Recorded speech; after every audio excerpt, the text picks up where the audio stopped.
Welcome to World True Crime, where we delve deep into the most shocking true crime cases around the world. Trust, faith, and loyalty. They are the foundations of any relationship, but when a trusted pastor crosses the line, it ignites a series of events no one could have ever imagined. In the quiet town of Ridgewood, nestled in the heart of the American Midwest. It's the early 2010s, and Ridgewood is the type of town where everybody knows everybody. Life is slow, predictable, and peaceful. At the center of this close-knit community is the town's beloved pastor, Michael Harding. He's a charismatic leader of Ridgewood's only church, St. Matthew's Chapel, a place that's been the spiritual home for generations. Pastor Harding was a man who seemed to have it all. His congregation adored him, drawn to his fiery yet compassionate sermons. His words were often comforting, offering hope and guidance to those who sought solace in faith. Every Sunday, the pews were filled with people eager to hear his sermons, and they left inspired by the messages of love, redemption, and the importance of family. Outside the church, Michael appeared to be the model husband and father. He had been married to his high school sweetheart, Emily, for over a decade. The couple had 2 young children, and from the outside, their family appeared to be the picture of happiness. Emily was seen as the quintessential pastor's wife. She was kind-hearted, always involved in church events, and the backbone of her husband's ministry. Together, they were Ridgewood's golden couple, admired for their devotion to each other and to the church. In their small suburban home, everything seemed perfect. Their children attended the local elementary school, and Emily often hosted gatherings for the church's women's group. Michael was well known for his dedication to his family, often speaking fondly of them during his sermons. It was hard to imagine any trouble brewing behind the doors of their seemingly idyllic home. However, as the years passed, subtle cracks began to form beneath the polished surface of their lives. Michael, despite his external image of perfection, was struggling internally. The pressures of balancing his pastoral duties with the demands of family life were taking a toll. He began to feel trapped by the expectations placed upon him, not just by his congregation, but by his family as well. Emily, while devoted, was growing distant without realizing it. Her dedication to her husband and the church masked a sense of complacency that had crept into their relationship. The love and passion that once fueled their marriage had quietly faded into routine, and both she and Michael were beginning to feel the strain. It was during this time of emotional turmoil that Michael crossed paths with someone who would change his life forever. Sandra, his wife's best friend. Sandra was a member of St. Matthew's congregation, and like Emily, she had been a constant presence in the Harding family's life for years. However, in the midst of Michael's growing discontent, Sandra represented a source of excitement and emotional escape. Sandra and Mitchell's friendship, which had always been casual and platonic, began to deepen. They would meet for coffee after church or exchange text messages late into the night. What started as harmless companionship soon turned into something far more dangerous. The thrill of secrecy and forbidden attraction began to consume them both. As Michael's relationship with Sandra intensified, the cracks in his marriage grew wider, setting the stage for a tragic and deadly confrontation. What had once seemed like a perfect life in Ridgewood was about to unravel in the most devastating way imaginable. The story takes a darker turn as Pastor Michael Harding's seemingly perfect life begins to unravel. Behind the facade of a loving husband, dedicated father, and spiritual leader, he was hiding a secret that threatened to destroy everything he had worked so hard to build. That secret? An affair with none other than his wife's best friend, Sandra, a woman who had been a constant presence in the Harding family's life for years. It all started innocently enough. Sandra, a member of St. Matthew's Chapel and a close friend of Emily Harding, had always been involved in the church community. She and Emily were inseparable, sharing not only friendship but a deep bond of trust. Sandra had been there for Emily through thick and thin, a loyal confidant and supporter. The 2 women often spent time together outside of church, and because of their close relationship, Sandra had become a fixture in the Harding home, attending family dinners, church events, and even holidays. Michael had known Sandra for years, but until recently their interactions had been friendly and cordial, nothing more.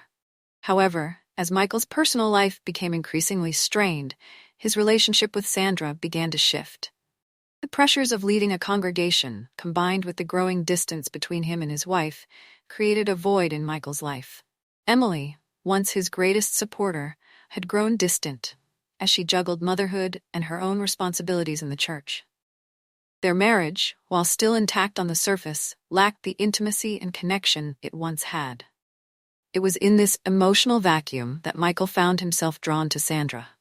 It started innocently enough: small talk after church, casual conversations during community events, and the occasional coffee meetup. Sandra was easy to talk to, and she seemed to understand the pressures Michael was under. She listened to him, offered advice, and gave him the attention he desperately craved. But what began as harmless companionship quickly spiraled into something far more dangerous. Their conversations became more personal, more intimate. They started texting late into the night, sharing details about their lives, their struggles, and their desires. At first, the messages were nothing more than friendly exchanges, but as time went on, they took on a more flirtatious tone. Compliments turned into confessions, and before long, they were exchanging words they would never dare say aloud. The thrill of secrecy added an intoxicating element to their relationship. Meeting in dark parking lots after church events, sneaking glances during Sunday services, and exchanging longing looks during community gatherings became their new reality. Sandra, who had once been Emily's trusted friend, was now caught in the web of deception alongside Michael. As their relationship deepened, so did the lies. Michael found himself leading a double life, preaching sermons about loyalty and love on Sunday mornings while sneaking off to meet Sandra in the evenings. The excitement of the affair consumed him, and he became more and more reckless. Late-night rendezvous in secluded places, secret phone calls when Emily wasn't around, and cryptic text messages became routine. Every time they met in private, the boundaries between them blurred even further. Michael's guilt was overwhelming, but so was his desire. He knew what he was doing was wrong. He was betraying not only his wife, but his congregation and the trust of his community. Yet, he couldn't stop. Sandra represented everything he felt he was missing in his marriage: excitement, passion, and escape from the pressures of his pastoral duties. The more he indulged in the affair, the more he became entangled in the lies he had created. But like all secrets, this one couldn't stay hidden forever. As their illicit relationship continued, whispers began to spread among the congregation. People started noticing subtle changes in Michael's behavior. His sermons lacked the passion they once had, and he seemed distracted during services. Sandra, once a regular at church events alongside Emily, began to attend more frequently without her. The two were spotted together more often, leading some to question the nature of their relationship. It wasn't long before rumors started circulating, though no one dared confront the pastor directly. At home, Emily, too, sensed that something was wrong. Michael had grown distant, his affection towards her waning. He spent more time away from home, often giving vague excuses about church meetings or pastoral visits. When Emily tried to talk to him about their marriage, he would deflect, assuring her that everything was fine. But deep down, Emily knew something was off. The lies Michael had built up around him were beginning to suffocate him. He found himself trapped between two worlds: the loving husband and devoted pastor he presented to the outside world, and the man entangled in a forbidden relationship, chasing the thrill of an affair. The burden of maintaining the illusion weighed heavily on him, and he began to unravel under the pressure. As the affair deepened, so did the stakes. Michael knew that if the truth came out, it would destroy not only his marriage but his career and his standing in the community. Sandra, too, was aware of the risk. She had betrayed her best friend, and the guilt gnawed at her. But like Michael, she was caught in a spiral of passion and secrecy she couldn't escape. The tension between the lovers grew with each passing day, and it became clear that their secret couldn't remain hidden for much longer. The walls were closing in on Pastor Michael Harding, and the consequences of his actions were about to come crashing down, leading to a tragic and deadly climax. As time went on, Emily Harding, once trusting and confident in her marriage, began to sense that something was wrong. For years, she had never questioned her husband, Pastor Michael Harding. Their marriage had been built on a foundation of love, trust, and faith. She believed in Michael's devotion to their family and his dedication to the church. But recently, subtle changes in his behavior had left her feeling uneasy. It started with the small things. Michael, who had always been affectionate and attentive, had grown distant. His warm demeanor had faded, replaced by a coldness that Emily couldn't understand. He no longer spent time with her in the evenings, often retreating into his office or claiming to be occupied with church business. Their conversations became brief and strained, as if he was hiding something. Whenever Emily asked if something was bothering him, he would brush her off, claiming it was just the stress of his pastoral duties. At first, Emily tried to believe him. Being a pastor was demanding, and Michael often carried the burdens of his congregation. However, the late-night meetings became more frequent, and his phone calls grew more secretive. Michael began spending long hours on his phone, texting in private, or stepping outside to make calls. When Emily would ask who he was talking to, his responses were vague, and he became defensive, telling her it was church-related matters that she wouldn't understand. Emily's suspicions grew, but she wasn't sure where to turn. Ironically, the one person she confided in was her best friend, Sandra, the very woman who was having an affair with Michael. Emily poured her heart out to Sandra, sharing her fears that Michael was pulling away from her. Sandra, while privately knowing the truth, pretended to comfort Emily, offering reassurances that Michael was just stressed and that everything would be fine. Little did Emily know, the person she trusted most was the one betraying her in the cruelest way possible. As weeks passed, the tension in the Harding household became unbearable. Michael's behavior continued to deteriorate. He was constantly on edge, snapping at Emily over small things and avoiding her questions. The distance between them grew, and Emily felt helpless as the man she had loved for years seemed to be slipping away. Michael, on the other hand, was struggling to keep his lies from unraveling. He knew that Emily was growing suspicious, but instead of coming clean, he became more desperate to protect his secret. The weight of the affair was crushing him, and the fear of losing everything, his family, his reputation, his position as pastor, drove him into deeper deceit. He was trapped between his double life and the looming consequences of his actions. The more Emily pushed for answers, the more Michael retreated, setting the stage for the devastating events that were yet to come. One fateful night, Emily Harding finally confronted her husband, Pastor Michael Harding, after uncovering the truth about his affair. Her worst fears had come true. Michael had been unfaithful with her best friend, Sandra. The betrayal was unbearable, and Emily, filled with heartbreak and fury, demanded answers. Her voice trembled with rage as she confronted him, while Michael, cornered and exposed, realized he could no longer hide his secret. The argument quickly escalated. Emily, devastated and angry, threw accusations at him, recounting the life they had built together and the trust he had shattered. Michael, consumed by fear, felt his carefully constructed life slipping away. He had worked so hard to present the image of a loving husband, devoted father, and respected pastor. Now it was all falling apart. His reputation, career, and standing in the community were at risk, and the consequences of his affair seemed insurmountable. In the heat of their confrontation, as emotions spiraled out of control, Michael felt his world collapsing around him. Emily's accusations, though justified, pushed him further into a corner, his panic mounting with every word.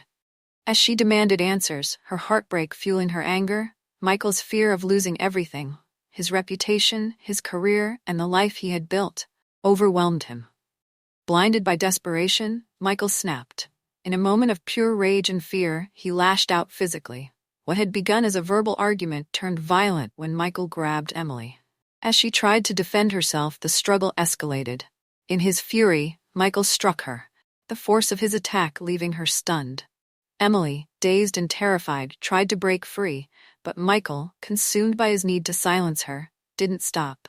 In a desperate attempt to maintain control, Michael strangled his wife. The pressure of his hands on her throat was merciless, driven by his fear of losing everything he had worked so hard to protect. Emily's struggles weakened as her life slipped away. Moments later, the room fell silent, and Michael, panting and in shock, stood over Emily's lifeless body. The brutal act was done.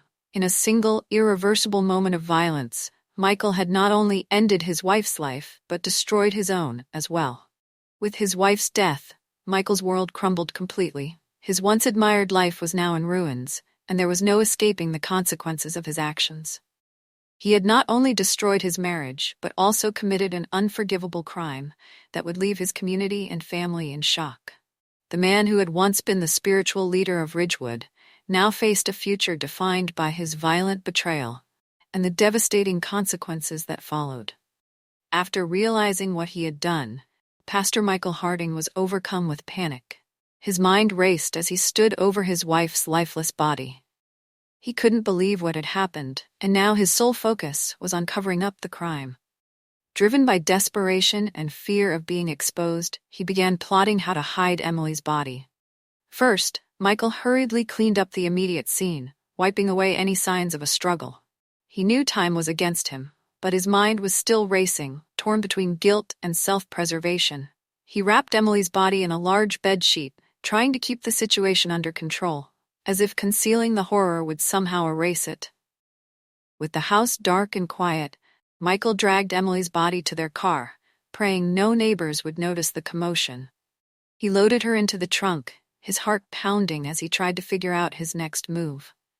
He drove out of town under the cover of night, heading for a remote location on the outskirts of Ridgewood, a spot where he believed no one would find her. In his panicked state, Michael chose a secluded area near a wooded trail, a place he had visited years before. Under the cover of darkness, he hastily dug a shallow grave. The pastor, once seen as a pillar of the community, was now frantically burying the woman who had stood by his side for years.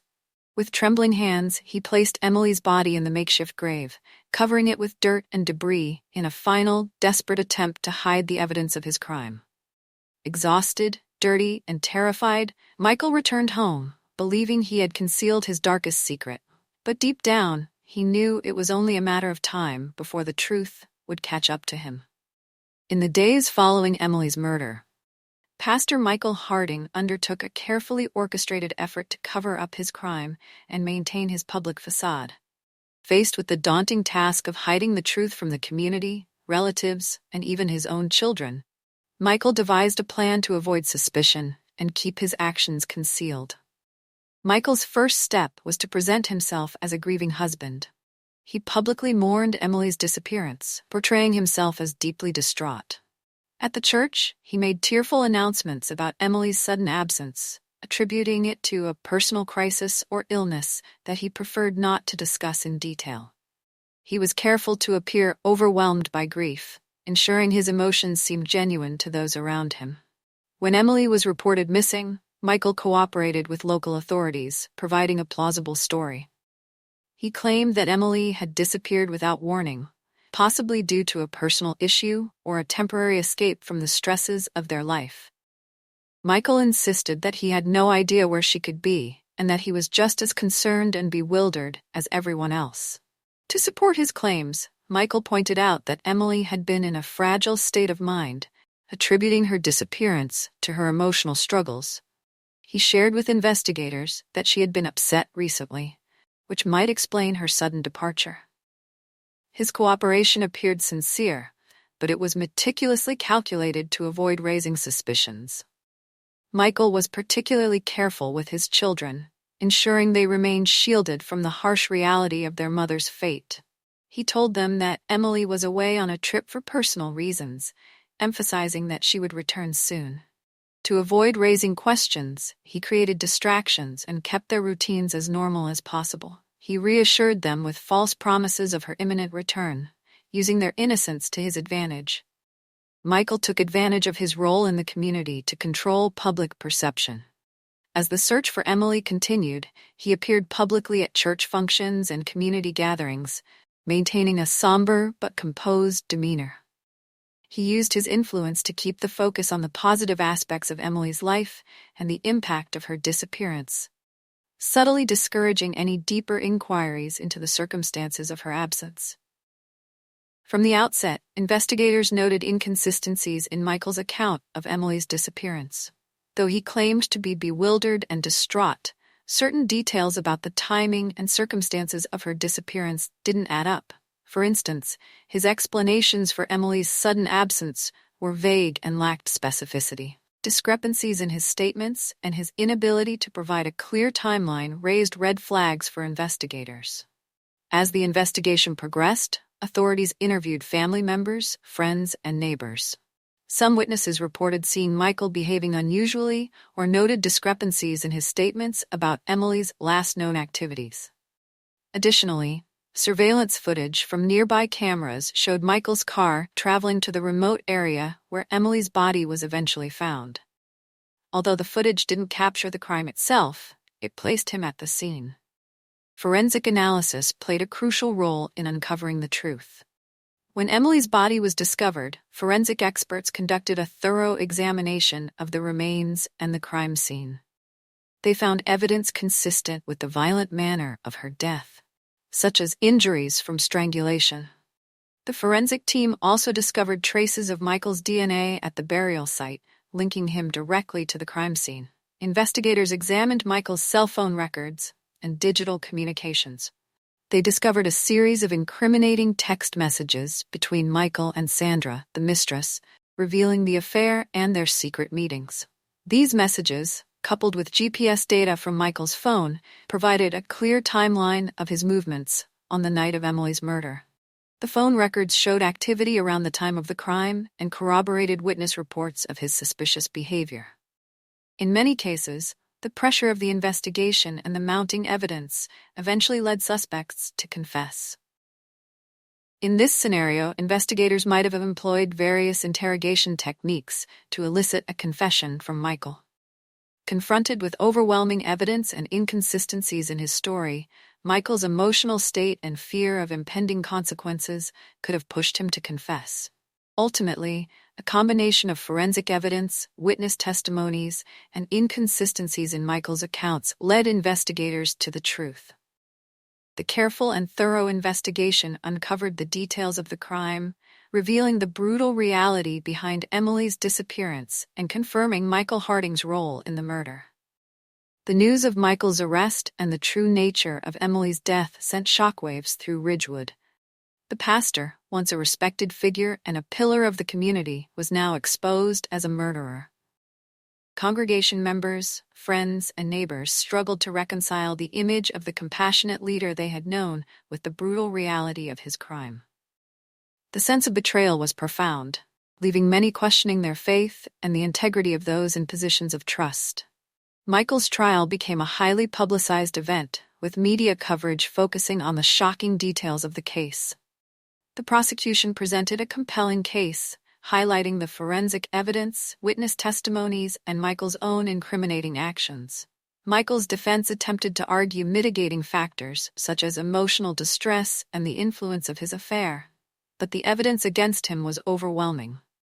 He was ultimately convicted of murder, facing a lengthy prison sentence that would serve as both punishment and a reminder of his grave transgressions. Emily's children were left in a state of profound grief and confusion. They lost their mother in a tragic and violent manner and were forced to come to terms with the fact that their father was responsible. The children were placed in the care of extended family members or foster care, depending on their circumstances and the available support system. The trauma of losing their mother and dealing with their father's criminal actions required significant psychological support and counseling to help them cope with their loss. Sandra, the mistress and accomplice in the affair, also faced severe consequences. Her role in the affair, while not directly responsible for the murder, led to intense scrutiny and judgment from the community. The revelation of her betrayal and involvement in the scandal damaged her reputation and relationships. Sandra was likely ostracized by the community and faced personal and social repercussions as a result of her involvement in the affair. The church, once a place of solace and spiritual guidance, was deeply affected by the scandal. The congregation faced a period of soul-searching and rebuilding as they grappled with the betrayal of their pastor. Michael was charged with first-degree murder, which is the unlawful killing of another person with premeditation and intent. This charge was based on the brutal nature of Emily's death and the evidence suggesting that Michael planned and executed the crime in a fit of rage and desperation. In addition to the murder charge, Michael could face charges related to evidence tampering or obstruction of justice. This would include the actions taken to conceal Emily's body, such as burying her in a remote location and attempting to cover up the crime. Depending on the jurisdiction and specific legal definitions, there might also be a charge related to domestic violence, considering that the crime was committed against his spouse. Given the severity of the crime, Michael could be sentenced to life imprisonment without the possibility of parole. The case drew significant media attention and sparked discussions about trust, the impact of personal failings on public roles, and the importance of addressing issues like marital infidelity and emotional distress. It served as a cautionary tale about the consequences of deception and the tragic outcomes that can result from moral and ethical failures. Thank you for joining us on this gripping journey through the tragic case of Pastor Michael Harding. What began as a seemingly perfect life in the tight-knit community of Ridgewood ended in betrayal, violence, and heartbreak. From his initial facade of a devoted husband and respected leader, to the shocking revelation of his involvement in his wife's murder, this case serves as a chilling reminder of the darkness that can lie beneath the surface of even the most outwardly perfect lives. Michael Harding's desperate actions to conceal his crime only led to further unraveling of his deceitful life, culminating in a life sentence without the possibility of parole. If you found this case compelling, be sure to subscribe to World True Crime for more in-depth explorations of the darkest corners of human nature. And remember to hit the notification bell so you never miss an episode. Until next time, stay safe and stay curious.